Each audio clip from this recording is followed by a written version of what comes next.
Bismillahirrahmanirrahim.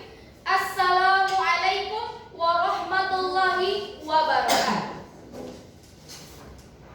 Sebelum memulai presentasi, izinkanlah saya untuk membawakan sebuah pantun.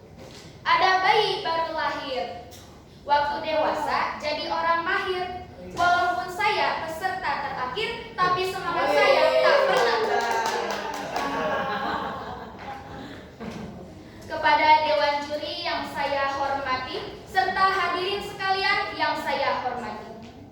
Pertama-tama, marilah kita panjatkan puji dan syukur kehadirat Allah Subhanahu wa Ta'ala atas segala limpahan rahmat dan nikmatnya kepada kita semua.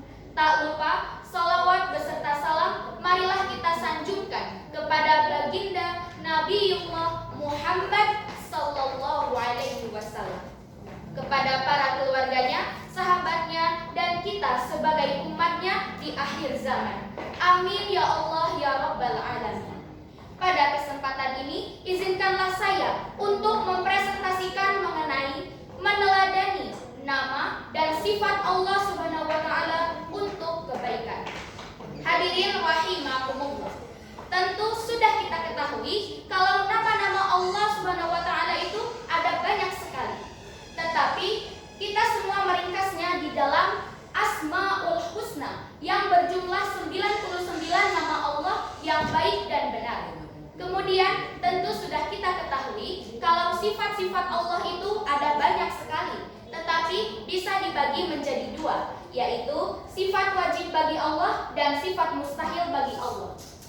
Kalau untuk sifat wajib bagi Allah, biasanya saya akan menyanyikan sebuah lagu.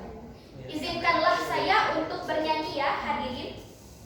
Wujud qidam baqamu khalafatul lil hawadisi qiyamuhu binafsihi wahdaniyat qudrat irada ilmuha yang sama basar kalam qoridon muridan aliman hayyan sami'an basiran mutakaliman. Hadirin rahimakumullah, di sini saya hanya akan mempresentasikan beberapa sifat dan nama Allah Subhanahu wa Ta'ala yang bisa kita teladani untuk kebaikan kita dalam kehidupan sehari-hari. Yang pertama adalah alim. Apa itu alim? Di dalam Asmaul Husna pun ada yang namanya Al-Alim, yang artinya maha mengetahui.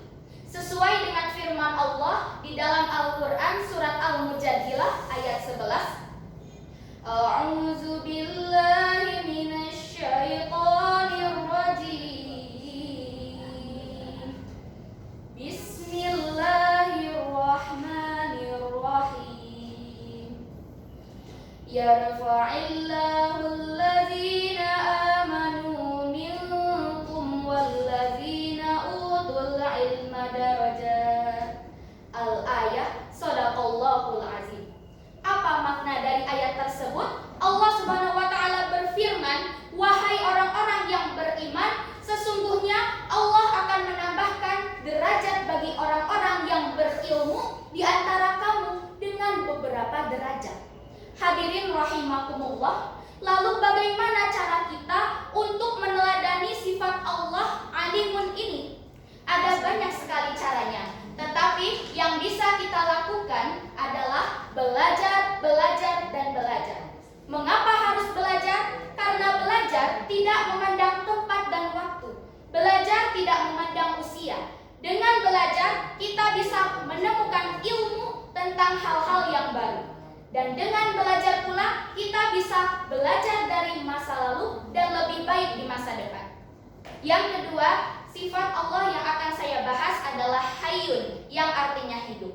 Apa lawan dari sifat Hayyun? Allah Subhanahu wa Ta'ala mustahil untuk memiliki sifat Al-Mautun, yang artinya mati. Tentu saja Allah Subhanahu wa Ta'ala adalah zat yang kekal, yang tidak akan pernah mati. Sampai kita meninggal pun Allah Subhanahu wa Ta'ala akan tetap ada di sisi kita. Lalu bagaimana cara kita untuk meneladani sifat Allah Al-Hayyun ini? Seperti yang tertuang di dalam Al-Quran surat Al-Baqarah ayat 255 atau ayat kursi. Bismillahirrahmanirrahim.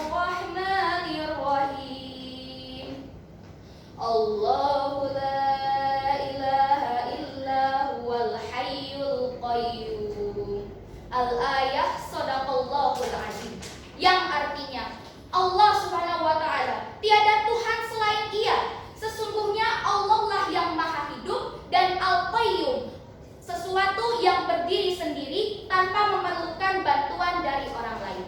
Lalu bagaimana cara kita untuk meneladani sifat Allah Al-Hayyun ini? Yaitu dengan cara memanfaatkan hidup kita dengan sebaik mungkin. Karena hidup kita ini hanya sekali, dan kita harus mempersiapkan amal ibadah kita sebagai bekal kita untuk menuju ke alam akhirat. Sebagaimana yang tertuang di dalam Al-Quran surat Al-Asr ayat terakhir, Bismillahirrahmanirrahim, illalladzina amanu wa 'amilus solihati wa tawasaw bil haqqi wa tawasaw bis sabr. Bagaimana cara agar hidup kita ini bisa menjadi bermanfaat dan barokah? Yaitu dengan cara menjadi orang yang beriman, beramal soleh, serta saling menasihati dalam kebenaran dan saling menasihati dalam kesabaran. Hadirin rahimakumullah, kemudian sifat Allah yang terakhir yang akan saya presentasikan adalah yang terakhir, yaitu wahdaniyat. Apa itu wahdaniyat? Wahdaniyat memiliki arti esa. Allah Subhanahu wa Ta'ala memiliki sifat wahdaniyat. Artinya Allah Subhanahu wa Ta'ala adalah satu-satunya zat yang esa. Kita semua harus menyembah hanya kepada Allah Subhanahu wa Ta'ala. Tiada Tuhan selain Allah Subhanahu wa Ta'ala. Sebagaimana tertuang di dalam Al-Quran surat Al-Ikhlas, Bismillahirrahmanirrahim, Qul huwallahu ahad, Allahus samad, lam yalid wa lam yulad wa lam yakul lahu kufuwan ahad. Qul huwallahu ahad. Katakanlah, tiada Tuhan selain Allah Subhanahu wa Ta'ala. Allahus samad, Allah tempat bergantung segala sesuatu. Lam yalid wa lam yulad, Allah tidak beranak dan tidak pula diperanakan.